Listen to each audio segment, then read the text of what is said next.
IPL title కోసం గత 17 ఏళ్లుగా నిరీక్షిస్తున్న రాయల్ ఛాలెంజర్స్ బెంగళూరు వచ్చే ఏడాది అయినా ఆ ముచ్చట తీర్చుకోవాలనుకుంటుంది. ఐపీఎల్ 2024 సీజన్ లో అసాధారణ ప్రదర్శనతో ప్లే ఆఫ్స్ కు చేరిన ఆర్సీబీ ఫైనల్స్ కు మాత్రం చేరలేకపోయింది. ఐపీఎల్ 2025 సీజన్ కు ముందు మెగా వేలం జరగనున్న నేపథ్యంలో పటిష్టమైన జట్టును తయారు చేసేందుకు ప్రణాళికలు రచిస్తోంది. ఈ ఏడాది డిసెంబర్ లో మెగా వేలం జరగనుండగా బీసీసీఐ ఇంకా రిటెన్షన్ పాలసీని ప్రకటించలేదు. మరోవైపు ఫ్రాంచైజీలు మాత్రం తమ వ్యూహాలను సిద్ధం చేసుకుంటున్నాయి. మెగా వేలంలో ఆర్సీబీ భారత్ కు చెందిన 3 అనామక క్రికెటర్లను కొనుగోలు చేయాలనుకుంటుంది. వాళ్ళెవరో ఇప్పుడు చూద్దాం. నెంబర్ 1 నితీష్ కుమార్ రెడ్డి. తెలుగు తేజం నితీష్ కుమార్ రెడ్డి వేలంలోకి వస్తే కొనుగోలు చేయాలని RCB భావిస్తోందంట.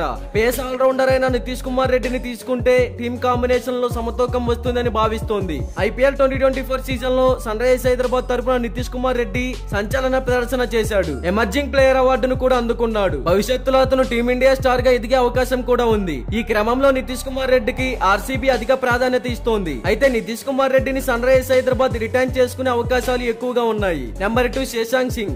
Punjab Kings big hitter Shashank Singh పై కూడా ఆర్సీబీ ఓ కన్నేసింది. ఐపీఎల్ 2024 సీజన్ లో శశాంక్ సింగ్ సంచలన బ్యాటింగ్ తో ఆకట్టుకున్నాడు. చివరిలో బ్యాటింగ్ కు దిగి జట్టును విజయం వైపు నడిపించాడు. మంచి ఫినిషర్ గా అందరి చేత ప్రశంసలు అందుకున్నాడు. అలవోకగా భారీ షాట్లు ఆడడం అతని ప్రత్యేకత. అతను వేలంలోకి వస్తే కొనుగోలు చేయాలని ఆర్సీబీ భావిస్తోందంట.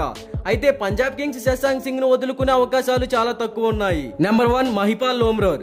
ఆర్సీబీకి ప్రాతినిధ్యం వహించిన మహిపాల్ లోమ్రోర్ ను తిరిగి కొనుగోలు చేసే అవకాశం ఉంది. బ్యాటింగ్ తో పాటు బౌలింగ్ చేయగల సామర్థ్యం ఉండడం అతనికి కలిసి వచ్చే అంశం. ఐపీఎల్ 2024 సీజన్ లో మహిపాల్ లోమ్రోర్ పర్వాలేదనిపించాడు. మరి ఈ ముగ్గురులో ఎవరిని ఆర్సీబీ టీం తీసుకుంటే బాగుంటుందని మీరు అనుకుంటున్నారో కామెంట్ చేయండి. ఇలాంటి ఐపీఎల్ యాక్షన్ కి సంబంధించిన పూర్తి వివరాలు మీరు తెలుసుకోవాలి అనుకుంటే మన ఛానల్ ని సబ్స్క్రైబ్ చేసుకోండి. అలాగే ప్రక్కన ఉన్న గంట సింబల్ యాక్టివేట్ చేసుకోండి. Thank you for watching.